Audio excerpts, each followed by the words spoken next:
Hello, hi, welcome to HTML tutorials. We are in class 6. This class 6 is an extension of class 5, what we have learned in class 5, which is a table tag. And today we are going to discuss about some other most important attributes of table tag. What are the most important attributes of table tag? That we will be going with our deck, what I have created. The most two important concepts of table tag are, first one is cell spacing, second one is cell padding. What actually a cell spacing is? Cell spacing is nothing but providing some room or space between cells. What do you mean by cell? Cell is nothing but a box in which the content can be kept, and combination of those boxes is called a table.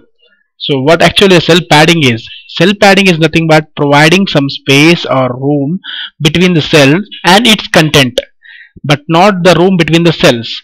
Cell spacing is nothing but providing space between the cells, and cell padding is nothing but providing a space between the content of the cell and its cell.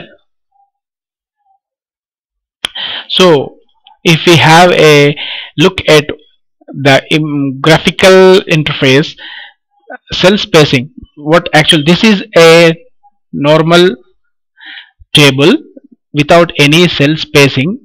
This is a normal table without any cell spacing. If we apply cell spacing equal to some value like 30, then each cell will be, this is a cell, this is another cell. Each cell will be separated with a certain amount of width and height. That whatever the height and width is nothing but a value what we provide for a cell spacing value.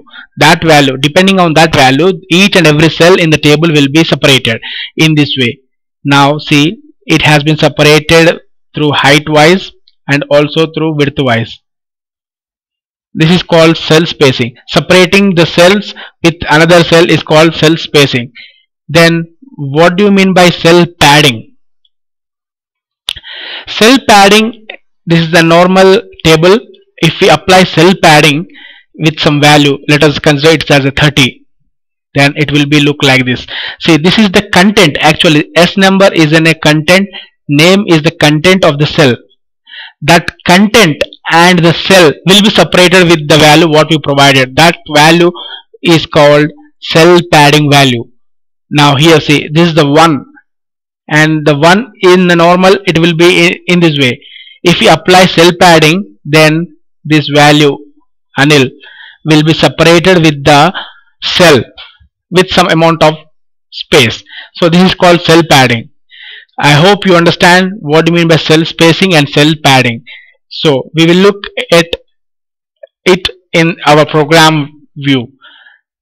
See, this is what the program we have created in the last class.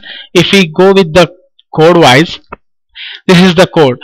This is the only option, this is the only value, this is the only attribute we added in this program, that is cell spacing equal 0 and cell padding equal 0. If we won't give anything, then the program, then the output will be in this way.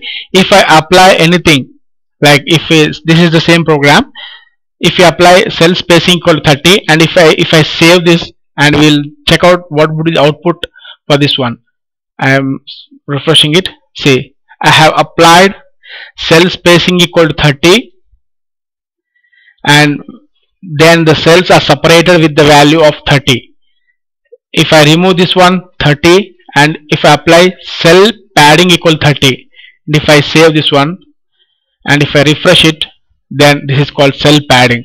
We can apply both at a time, cell spacing equal 30, cell padding equal 30. Then see, this is the way we can figure out the table. That it is not mandatory to give only 30. It depends upon us. It's up to you. You can give 50. Here you can give like 100, depending upon your requirement. See how the table look like. This is the way we can figure out the table by using cell spacing and cell padding. If you have any doubts, please keep comments. Thanks for watching. Bye bye.